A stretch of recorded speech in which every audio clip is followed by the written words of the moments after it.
anecdotally just telling you how this whole Bharat Pravah and what it wants to achieve started. And this was, I'll take you back to say 2017. I was joining the ministry as secretary. I was working in the state government. I was joining the ministry. And when I was joining, that point of time, my colleagues, my friends, everyone said that, are you in your right senses? You're trying to go to Government of India? It's a very tough place to work. You're always subjected to all immense kind of reviews and, PM is calling you, minister. So it's not what used to happen, say, 5-7 years back, where things were so easy. It is going to be extremely difficult.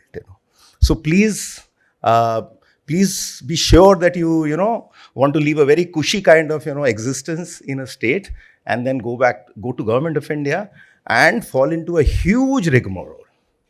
And that's how I landed up here. And let me be frank, also, there was the second kind of voices that what Ministry of Shipping, no one knew Ministry of Shipping.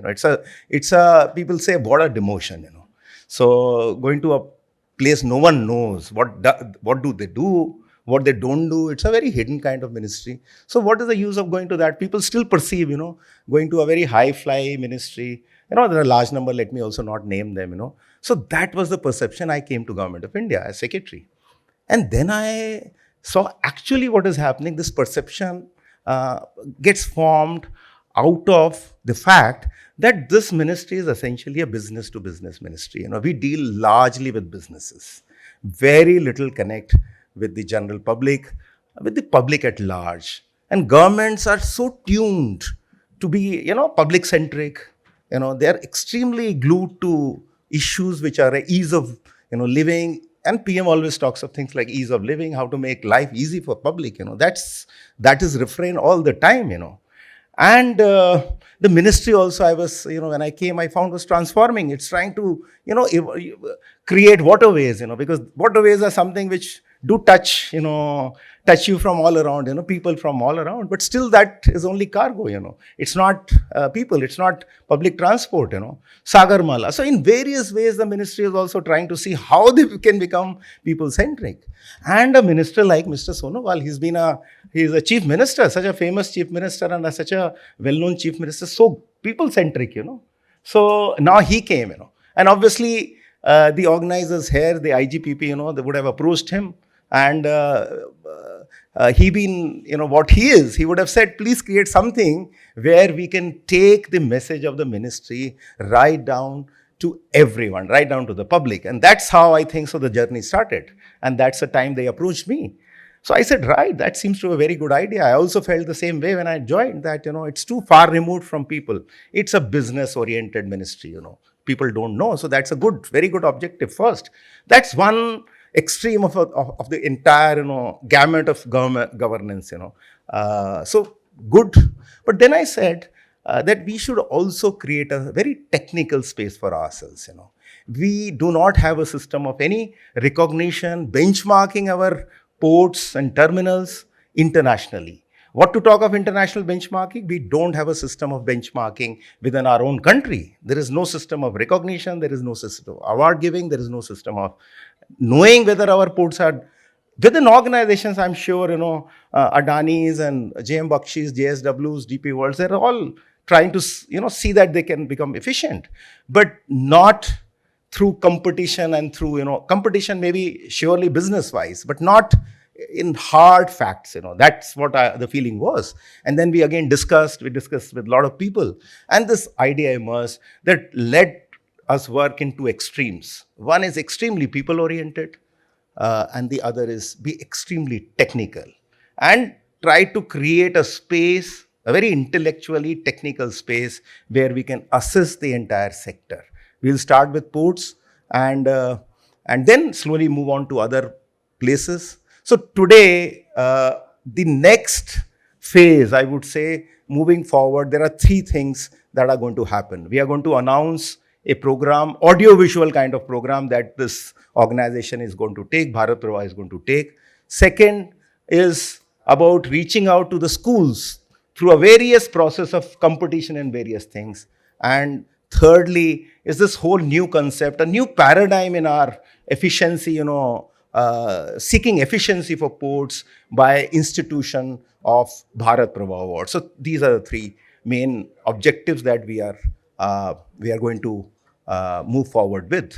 So with these words, we have Sanjeev Sanyal, who's such a well-known, economist, and he's what a difference he is from very past speakers, where he's really brought upfront the economic and historical perspective of this country from the Indian eyes, not from an international or from a colored, visioned, opinionated eye, but from a real Indian nationalist eye, So, and I'm going to sure that he's going to tell us something about his perception of waterways, shipping, and whole sector, how he looks at it, and how he sees moving forward. Before I ask my next speaker to speak, let me just raise four important issues. Policy issues, because there's going to be a session on policies. Minister is there. I take this occasion to raise four issues. Being an ex-bureaucrat, I cannot but raise issues. That's what our job is. Sir, there are four issues I will raise. Maybe it'll stuck somewhere in our mind. First is, I think so, our port sector has not progressed that strongly compared to the airport sector or the railway sector. One of the reasons is that there is a problem of predatory investment, and all of us who are sitting here in this room know, you set up a port, 20 kilometers next becomes comes up another port. How can anyone where investments are so huge, if he doesn't have a certainty for some time, why will he invest? So that's a big problem. It has to be addressed through the amendment to Indian Ports Act. I know attempt was started long time back. You also have now come up with a draft. This issue needs to be addressed. Just as in airports, we keep a minimum distance of 150 kilometers, 200 kilometers. In highways, we keep a distance. No, there has to be exclusivity, to investment. Similarly for ports, I know there are sensitivities regarding states, but we must address it. Second, sir, is about waterways.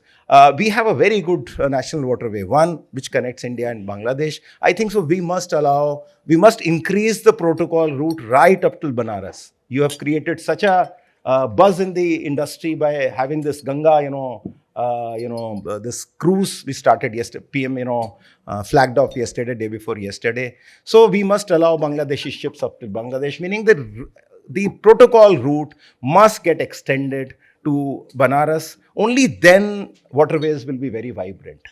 So third is about this whole coastal shipping. And I think so Amitabh is here. For very long we have been trying our coastal shipping is not at all developed. Let me say we have been attempting to do it for a very long time. It still bears a very small percentage of all goods carriage along the coast. Very, very minuscule component. We must relax cabotage laws, coasting laws to allow international shipping without licenses. Free it. Only then we'll be able to see some spurred growth in our coastal shipping. And lastly, sir, is about Major Ports Act. We have and now I can say with my hindsight as a chairman of this conciliation committee, it's got traction. We've got large number of cases. And I found cases are getting stuck up in courts itself. In the Major Ports Act, we have created another body called the Adjudicatory Board, which is again a litigation forum. Again, cases will get stuck up there. It'll have no use. We create another additional litigation forum, and where the appeal will go, it's not certain. I don't think so we require to go ahead creating another body which will hamper, solutions rather than create solutions.